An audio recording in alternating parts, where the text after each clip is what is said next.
Hello and welcome to the African Diaspora News channel. My name is Vuyo Mgwelo.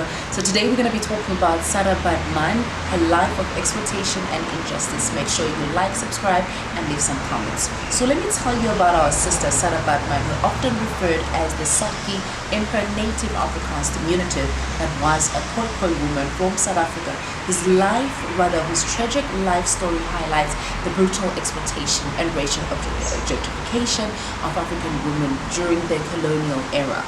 So born around 1789 in what is now the Eastern Cape, Baartman's life took a devastating turn when she was taken to Europe in 1810 under the false promises of wealth and fame.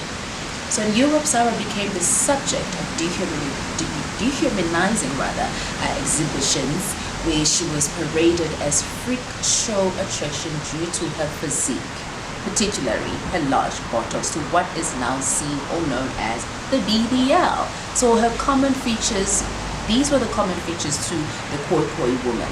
She's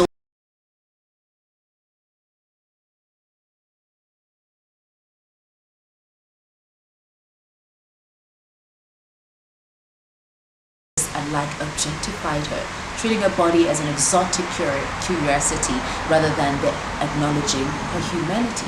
The story of an African woman who was used as a circus animal by the Europeans. Baartman grew up on a colonial farm where she and her family worked as servants. By her teenage years, with still a lot to learn about life, Baartman married a Khoikhoi man who was a drummer. Husband was taken away from the face of earth by Dutch colonists. Soon after, she was sold into slavery to a trader named Pieter Willem Cesar, who took her to Cape Town, where she became a domestic slave to his brother, Hendrik. This contract required her to travel with the Cesar brothers and Dunlop to England and Ireland, where she would work as a slave. She was sold 4 years later to Paris, where she was under the control of a wild animal exhibitor in a traveling circus. Georges Cuvier saw her and developed a scientific interest. His main idea of science was proving the superiority of the white people. So her exploitation was deeply tied to the pseudo-scientific racism of the 19th century, which sought to justify the supposed inferiority of African people. French scientists, including Georges Cuvier, studied Baartman's body obsessively, both during her life and after her death in 1815.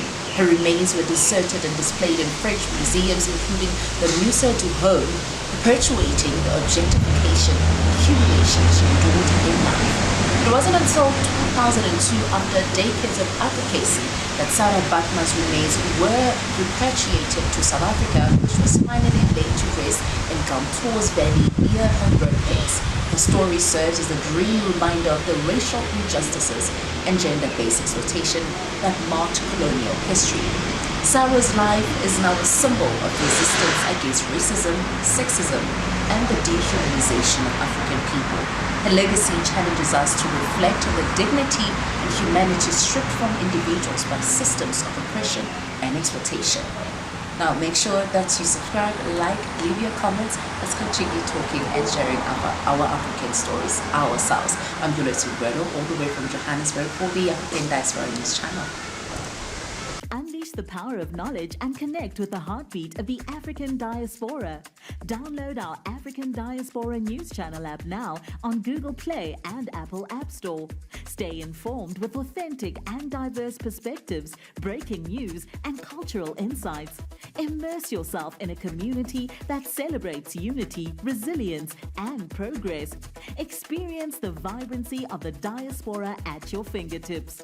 Don't miss out. Empower your perspective today.